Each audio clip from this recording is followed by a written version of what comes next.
அவர் சொல்கிறார், நீ முந்தினதை நீ நினைக்காதே, நீ முந்தினதை யோசிக்காதே. நீ நினைத்து கொண்டு நீ வாழ்ந்து கொண்டு இருக்கிற நிமித்தம் உன் வாழ்க்கையில என்ன ஆசீர்வாதம் கிடைத்தது?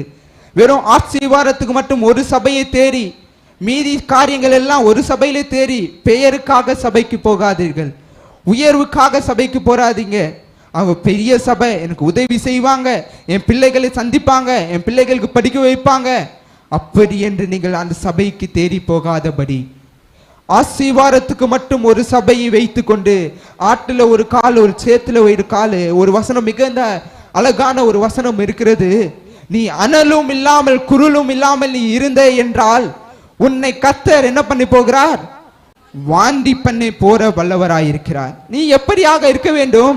இந்த நாளில ஆசீர்வாதத்தை கொடுக்கிற தேவன் ஒரு கொடுக்கிற சபையில நீ நிலை நிற்கிற மகனாக, நிலை நிற்கிற மகளாக இருக்க வேண்டும். இந்த செய்தி